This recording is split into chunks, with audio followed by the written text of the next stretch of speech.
విశాఖ దక్షిణ నియోజకవర్గం ఎమ్మెల్యే వంశీకృష్ణ శ్రీనివాస్, విశాఖ జిల్లా కాపునాడు మాజీ అధ్యక్షులు, మాజీ market committee chairman Gunturu Venkata నరసింహారావును మర్యాద పూర్వకంగా కలిశారు. సీతమ్మధార్లోని నరసింహమూర్తి నివాసానికి వెళ్లిన వంశీకృష్ణ శ్రీనివాస్ స్నేహపూర్వకంగా కలిసి వివిధ అంశాలపై చర్చించారు. అనంతరం గుంటూరు వెంకట నరసింహారావు, గుంటూరు భారతి దంపతులు ఎమ్మెల్యే వంశీకృష్ణకు ఆత్మీయ సత్కారం చేశారు.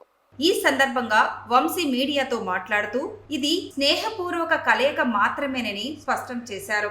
నరసింహమూర్తితో తనకు ఎప్పటినుంచో అనుబంధం ఉందని గుర్తు చేశారు. రాజకీయాలకు అతీతంగా గుంటూరు నరసింహమూర్తి ఇంటికి వచ్చానని, రానున్న రోజుల్లో అందరం కలిసి జర్నీ చేస్తామన్నారు. జనసేన పార్టీని మరింత బలోపేతం చేయడం కోసం శంకరమఠం రోడ్లో జనసేన పార్టీ కార్యాలయాన్ని ప్రారంభిస్తున్నట్లు చెప్పారు. జనసేన శ్రేణులు పెద్ద ఎత్తున పాల్గొవాలని పిలుపునిచ్చారు. వంశీతో పాటు జనసేన డాక్టర్ సెల్ విభాగం చైర్మన్ డాక్టర్ బొడ్డేపల్లి రఘు, కొయ్య ప్రసాద్ రెడ్డి, గుంటూరు చిన్ని, జన సైనికులు దుర్గా, సురేష్, ఆనంద్ తదితరులు పాల్గొన్నారు.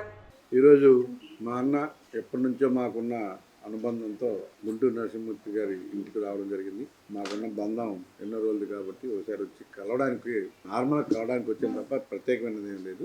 రాజకీయాలకు అతీతంగా ఇక్కడ రావడం జరిగింది తప్ప పొలిటికల్ గా మాత్రం కాదు. రానున్న రోజుల్లో అందరం కలిసి జర్నీ చేస్తున్నాం కాబట్టి నార్మల్ విజిట్ ఇది. జనసేన పార్టీ బలోపేతానికి పవన్ కళ్యాణ్ గారిని మేము ఏ పొజిషన్ ఆ పొజిషన్ చూడడానికి రేపు జనసేన పార్టీ కార్యాలయం 9:30 ఓపెన్ అవుతుంది.